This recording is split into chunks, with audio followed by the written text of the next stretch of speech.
Hey, fellas. How's it going, Kellen? I'm great. How are you doing? Well, I'm supposed to take some food to a party, but I have nothing to bring. You know, a lot of the times it does feel like we may have nothing to bring, but our story today reminds us that God can use the smallest thing to do something incredible. Oh, that sounds great. Take it away. We can find today's story in the Gospel of John. Now, the Gospels are the first 4 books of the New Testament. That's where we can read the good news about Jesus. Okay, wherever Jesus went, he attracted a crowd of people. One day, after Jesus had been teaching the people and healing the sick, he crossed over to the other side of the Sea of Galilee, maybe to get some peace and quiet. Jesus, I love you so much. You're really great teaching. Thank you for everything. I miss you already. But when he got to the other side, a large crowd of people had followed him. Jesus, I'm all the way here. Do you remember me? Really hungry. Did you bring anything to eat? I did not bring any snacks at all. Jesus saw the crowd of people. He knew they were hungry and he had compassion for them. So he asked Philip, one of his disciples, a question. Where can we buy bread for these people to eat? Now, Jesus already knew what he was going to do, but Philip answered with something along these lines. Oh, Jesus. Jesus. I appreciate you wanting to feed all of these people, but what?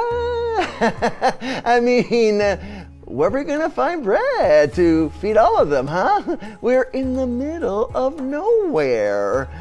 I'm just doing the math here. I'm seeing at least 5,000 people here. Probably more.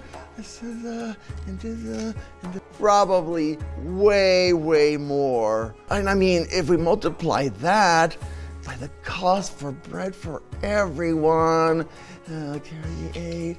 Oh, that's half a year's salary. Philip could not believe there was any way to feed that number of people in the middle of nowhere. Another one of Jesus' disciples, Andrew, approached, followed by a young boy. Hey, Jesus, we have a boy here who's offering to help. He has 5 loaves of bread and 2 small fish. Here you go. Yeah, I don't know how far that's gonna go with such a large crowd. Have the people sit down. Everyone, sit down. Okay, there's plenty of grass. Yeah, okay, just have a seat. Please? Thank you. Jesus took the bread and gave thanks.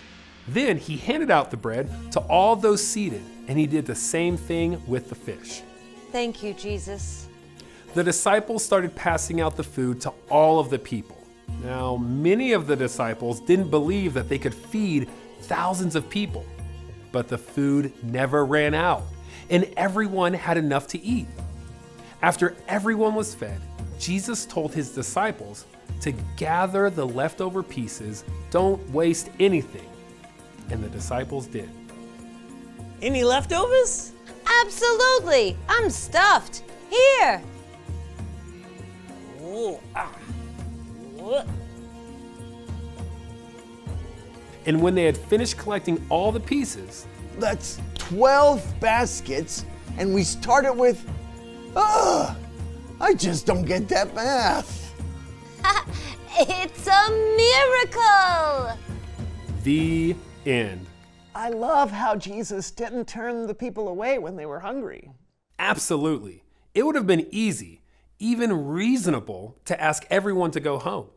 But Jesus always cared enough to do something about someone else's needs. And I thought the young boy was incredible. Oh, yeah. He didn't have a lot of food, but he gave what he had. Yes, some of Jesus' own disciples couldn't believe that there was any way to feed that many people. It seemed hopeless, but a young kid was willing to give what he had so that Jesus could do something incredible. That's amazing. Thank you. No doubt. I'll see you next time. You know, I think it's great to be reminded that even when it seems like we don't have much to give, we can trust God to use what we do have for something incredible. Well, that's true. And I think it's also true that we all have something to give. We do? We do. Reveal the question. What do you have that you can use to help others? Oh, maybe you have 2 small fish and 5 barley loaves. Probably not, but maybe a friend forgot their lunch at school. You can share some of your lunch with them. Right. Or you may have some time you can give to volunteer at your school or a church in your community. Oh, you have your words, and you can give them to encourage others or stand up for someone who's being mistreated. Yeah. Oh, and if you have a Rehydrator 5000, you can turn an egg into a live chicken. What are you talking about? Panic nap, you had to be there. All right. Well, I'm sure you have a lot that you can use to help others. So talk about it together. And we'll see you next time on the So and So Show. Teach us more. Hey,